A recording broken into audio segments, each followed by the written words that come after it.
So how did it all start for you, lacrosse-wise? How'd you get the bug? My oldest brothers played when I was little, and so I started playing. I always wanted to go to the NFL when I was little. NFL? Yeah, I was a big youth football player.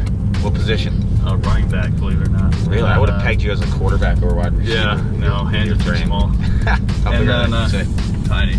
So you scored more points in high school in New York State than all the pals. I think you're second all time. How were you not a huge, like, blue chip recruit? Pretty terrible for some reason at any showcase or summer tournament I went to. So last year when the dust settled and, you know, you're Yale's first Tewaaraton finalist, first team All-American, you guys lose in that first round game at home to Navy. What was the biggest takeaway from 2016?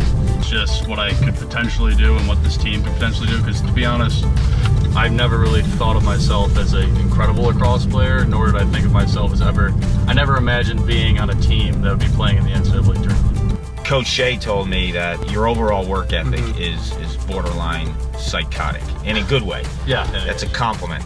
Where does that drive, where does that work ethic come from?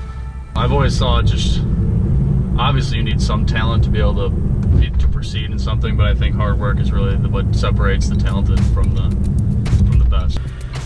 Why is this place a good fit for you? But once I got into Yale, I really figured it would be an incredible opportunity to have some of the best research.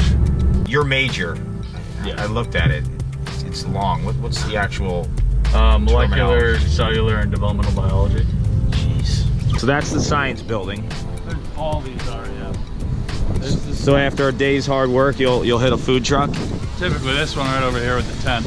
Thai food. The Thai food? What's the go-to there? I get garlic chicken and pineapple rice. This doesn't look like your typical locker room.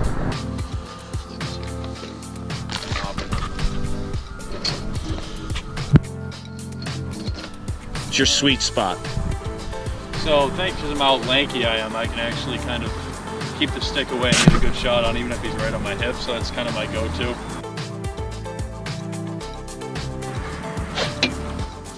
Dang. What have you been clocked at?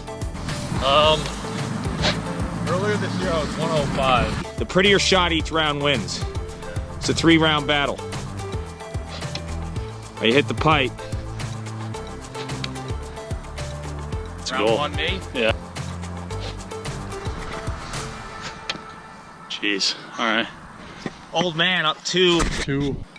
Top left. Here we go. That was money. Jeez. Still got it. It's the old school leather. I think everyone expects the goal to make it to a Final Four weekend. Once you make it there, anything can happen. Want to head to say what's up to Shay? Yeah. If someone told you junior year in high school, as a sophomore, you'd be a Tewaaraton finalist and a first team All-American, what do you think your reaction would have been? I would not have believed it. Why? Well, as a junior in high school, I was still not recruited by, I was only recruited by Hobart at that point, still figuring out where I was going to go to school. I didn't even get any like local D3 teams asking what I was doing. Hey, but I have a real problem with understanding success and my accomplishments and appreciating them and believing that it's actually happening. I've always kind of pictured myself going into medicine, and ideally I would like to be a surgeon, but every surgeon I've met so far is the most confident person on the face of the earth and knows they can do whatever they want, basically. It's like, what does Ben Reeves have to get that confidence? I think Coach Shea said he's going to help me out a lot. Still during line drills, I'm afraid I'm going to be the one that drops the pass and ruins the line drill for everyone. Really?